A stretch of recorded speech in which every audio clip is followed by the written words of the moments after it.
Iran और America के दरमियान फाइनल मुज़ाकरात कामयाबी से तकमील को पहुंचते हैं तो अमेरिकी सदर डोनाल्ड ट्रंप इस कामयाब मुज़ाकराती अमल का क्रेडिट लेने के लिए इस्लामाबाद पाकिस्तान तशरीफ ला सकते हैं।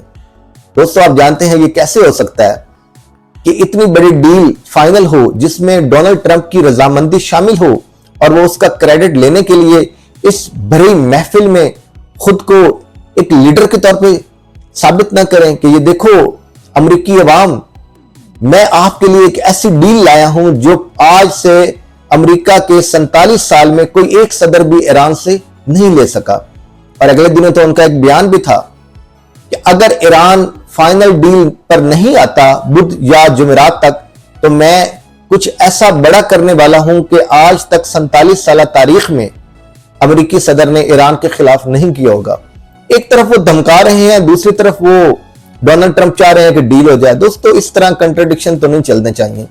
और आप एक सुपर पावर के प्रेसिडेंट हैं, आप किसी एक मामूली कंट्री के वजीर-ए-आज़म या सदर नहीं है। आपको सुपर पावर की तरह बिहेव करना चाहिए। लेकिन अनफॉर्चुनेटली दोस्तों, अमेरिकी सदर डोनाल्ड ट्रंप को कौन समझाए ये वाली बात।